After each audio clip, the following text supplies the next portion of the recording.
This is a story about me, Thomas the Tank Engine, and my adventures when I encounter a tiger.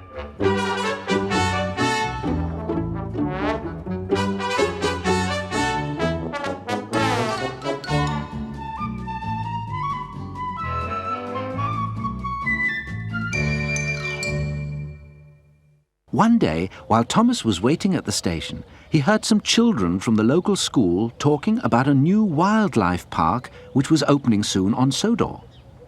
"I'm sorry that the old zoo is closing," said a little girl sadly. "Cheer up," said one of the boys who was with her. "It will be much better than the old zoo. It's going to have lions and tigers and even a hippo." "What's a hippo?" Thomas asked curiously.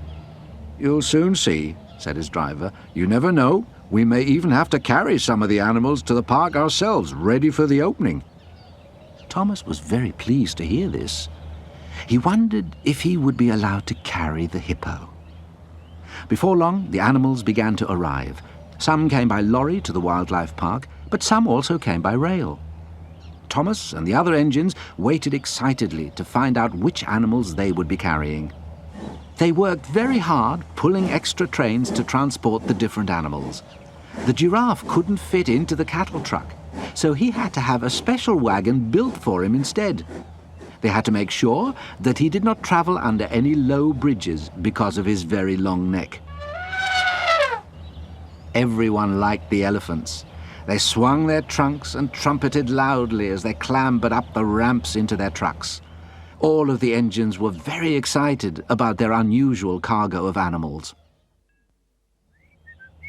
The next morning, Thomas's driver was extra happy. He whistled as he clambered into the driver's seat. "Why are you so cheerful today?" asked Thomas. "We're going to the harbour today to collect something for the wildlife park," he told Thomas. "Isn't that exciting?"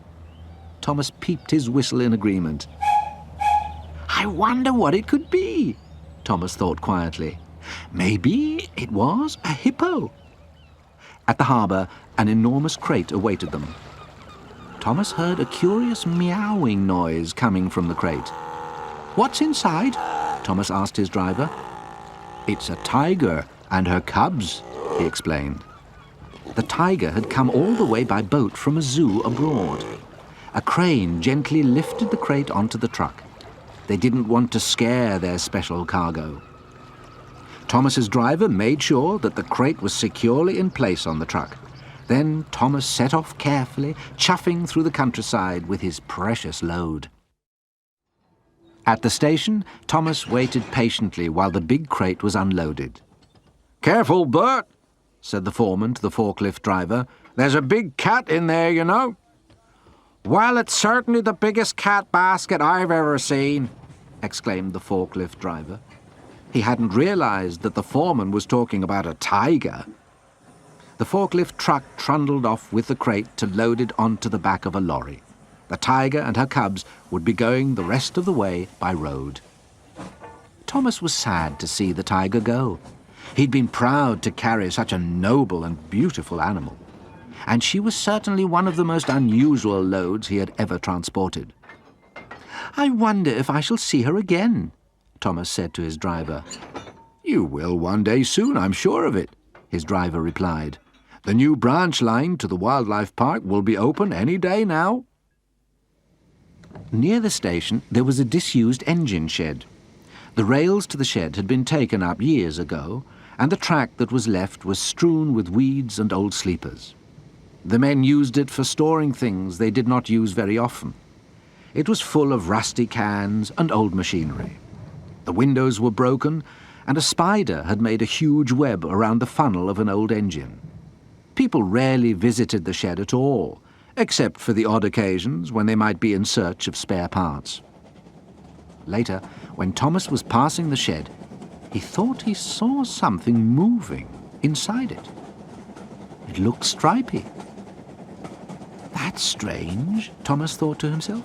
He had never seen anything like that before in the old shed. He wondered if he should mention it to his driver. But then he decided that it was his eyes playing tricks on him. After all, it was very dark in the shed. Thomas went on his way. Later that day, Percy also passed the old engine shed. He thought he saw some eyes glinting in the gloom. It gave him a bit of a scare, and Percy let off steam at the shock.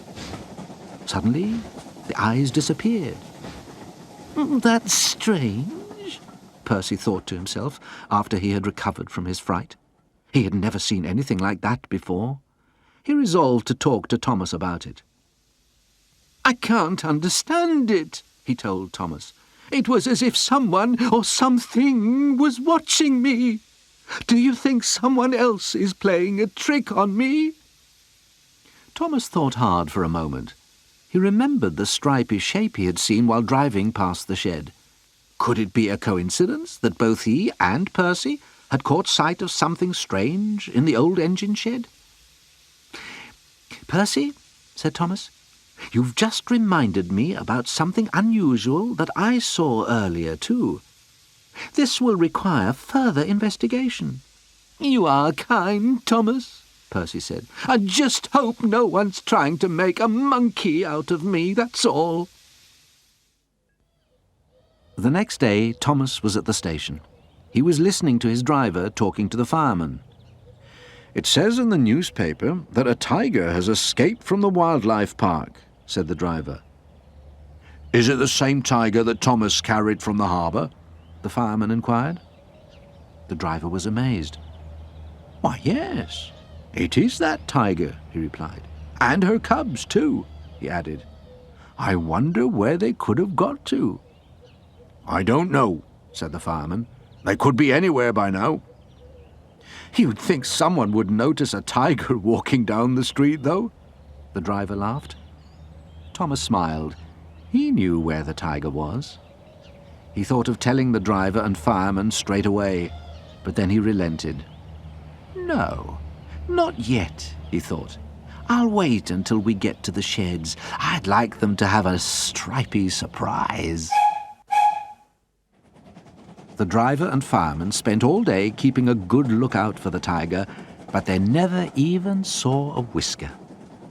Later that day, when they were working in the yard by the sheds, Thomas smiled to his driver. "Look in the old engine shed as we pass," he told him.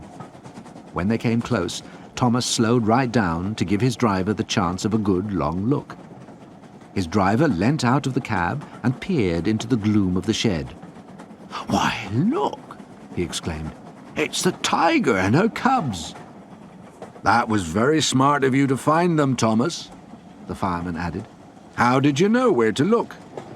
"Ah, that's my secret," peeped Thomas, and then he thought about how Percy had tipped him off. "But let's just say a little monkey told me." Now that the tiger and her cubs had been found safe and well, it was important they were kept out of harm's way. There was no time to lose. While the fireman organized a track gang to put a fence around the shed, Thomas's driver rushed to the fat controller's office. He wanted to tell him about the tiger at once. "We'd better let her keeper know she's safe," said the fat controller. He telephoned the wildlife park immediately. "However did you find her?" he asked the driver. "That was Thomas," his driver explained proudly. "And a little monkey." Outside the fat controller's office, Thomas chuckled quietly to himself. A lorry came from the wildlife park to collect the tiger and her cubs. The keeper was very pleased. They had been worried about them. They were, after all, the star attractions at the park. "Well done, Thomas, for finding our tigers," the keeper said. "Did you know that wild tigers are threatened by extinction all over the world?" he asked sadly. "So your quick thinking hasn't just saved 3 tigers," he went on. "You may have helped to save an endangered species." The fat controller agreed. "You've been a very useful engine, Thomas," he said. "Tomorrow we will be opening the new branch line to the wildlife park," he continued, "and I would like you, Thomas, to carry me and my guests on the very first excursion." "Oh, thank you, sir," said Thomas, and he beamed with delight. Thomas often sees the tiger and her cubs when he passes the park now.